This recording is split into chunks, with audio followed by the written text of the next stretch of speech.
So there are many areas where this constitutional review, Sulaiman, I'm going to drag you a bit back to what we were talking about earlier in terms of affiliations. I remember very clearly that after the ACN had won a couple of states back in the courts, here, the issue was raised about the affiliation of Justice Salami to ACN members. It wasn't that he was a card-carrying member of the ACN, and in this case it's another case where you have to be neutral, where you have to be an umpire. So if they've raised these objections, that the PDP raising the objections of, suspicion that the judge might not have been fair in his decision, isn't it also important that in this particular case they should lead by example? If this is what you're saying in this particular case, shouldn't you by extension be able to lead by example when all we do is raise an objection to the nomination of 8 people who are supposed to be umpires?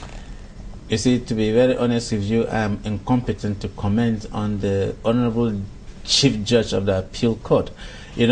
I'm not sure if I read in any place they said he's affiliated to ACN. That's what the PDP has said. I'm not saying that that's what has been said by any. A team has been set up to make the investigation. I said I've not read in any place where they said he's affiliated, and it was proved that, look, conclusively that it was like that. But if it is proven without doubts, remember there's a committee set up to investigate this issue.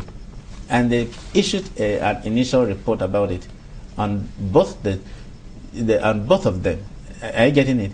And I believe there is still an investigation going on with it. So I don't want to go into controversies of that nature. No, I'm not asking us to do that. What I'm simply saying, let me clarify my stance right now. What I'm simply saying is that to that effect, to the fact that objections were raised, and an investigation team was set up to look into that. If we raise an objection in this particular matter, shouldn't an investigation the two don't go together, because you are saying that, look, once this is done, the chief judge should be removed. That is what that is the implication. That's not what I have said. Yes, well, because if it is proven that these people are affiliated to the PDP, they should not be there. That is the implication, which is not the case. Let's come back to the issue of the REC nominees, and you were talking about the Constitution now.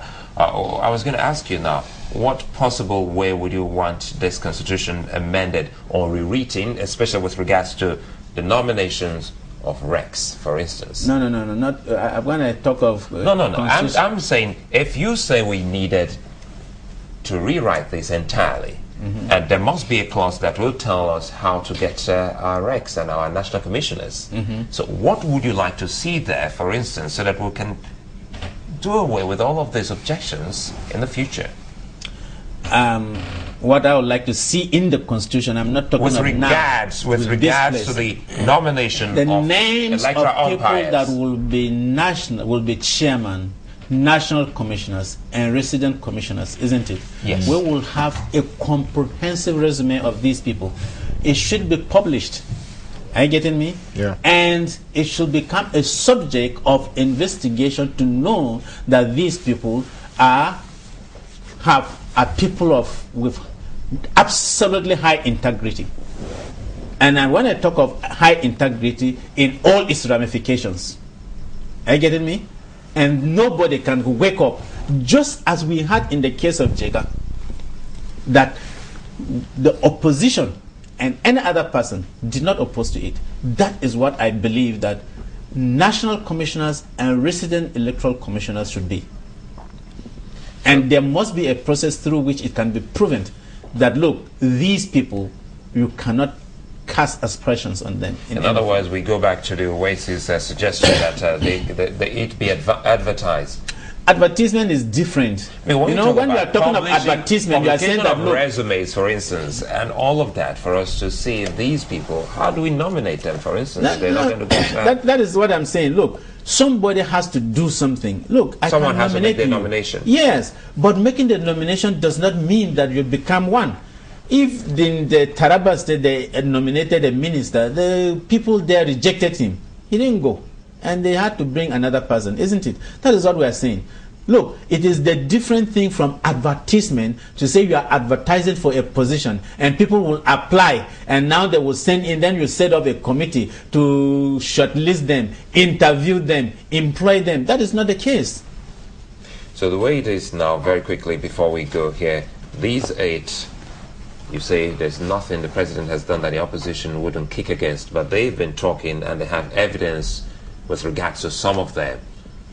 What should the president or those who are in charge be doing at this point in time? It is absolutely the prerogative of the president to decide on what to do. Those people were nominated, and if he is in line with the constitution, it's left for him to use his judgment to say, look, I think this person is unfit to be, or this person is fit to be. But if we go by what you say, that for instance, someone like you, if someone like you gets the appointment, definitely you wouldn't be impartial. And I said me. Yeah, that's I'm not you. saying that person. That's you. If we take you as a case study, knowing that these other people are men, honorable men, just like yourself, isn't there a likelihood? Now we're using, excluded, the fallacy of excluded middle here now, and say this person, it's also possible that if Dr. Dogo, a PhD holder, will be impartial, being for the fact that he's a card-carrying member of a political party that is in government, this other man, who is also a card-carrying member of that same party, could as well compromise.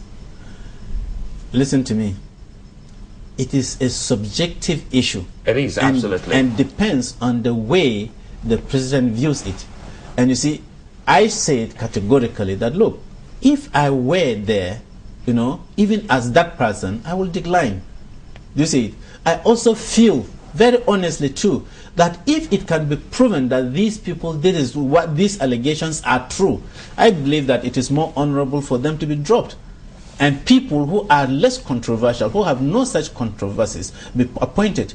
We do not have shortage of people with high integrity in Nigeria. In the meantime, remember too that some of these people are recommended. The president doesn't even know them, and probably does not know the truth about them. That is why he should listen when people bring objections exactly, like this. That is why I said it is a nomination. And if the nominations have been made and it is brought to the knowledge of the president that these are the controversies, I believe the president is going to take the right decision with regards to them. In this particular case, you're putting the burden of proof on the opposition. Of course, if you say the person is ABCD, it's left for you to prove it. But even if the opposition doesn't prove it, and you know that that is the truth, I think one should honorably accept that responsibility.